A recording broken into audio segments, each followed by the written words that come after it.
Hi, thank you for joining us and welcome to this fourth in a series of 5 short webinars on unfair dismissal and some other substantial reason. My name is Gary Smith.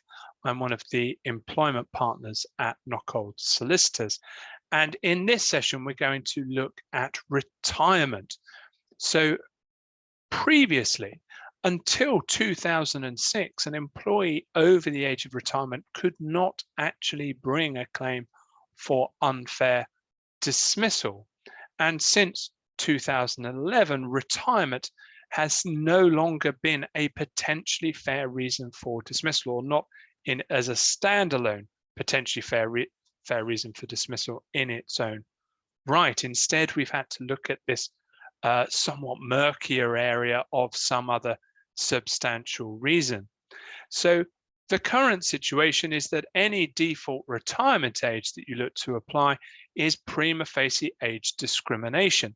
But under the Equality Act, you can potentially objectively justify age discrimination, and where you can, such a dismissal could be fair as SOSR, some other substantial reason.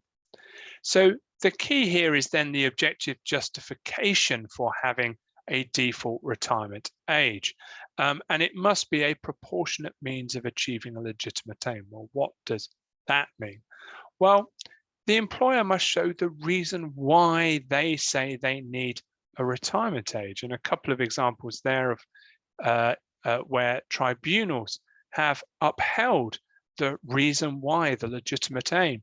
So the aim of improving recruitment of younger employees to achieve a balanced and diverse workforce, the legitimate aim of avoiding the performance management and preserving the dignity of the older employee. Both of those have been held to be a legitimate aim that would justify a default retirement age. But then we must then look at whether it is a proportionate means of doing so. Why have you chosen that retirement age? What alternatives are there? What evidence supports the policy? So what evidence have you got that you are struggling to recruit junior employees to come into the business? And so it's a balancing exercise, this, as to what is the appropriate age range, what is the appropriate policy, and who does that policy apply to.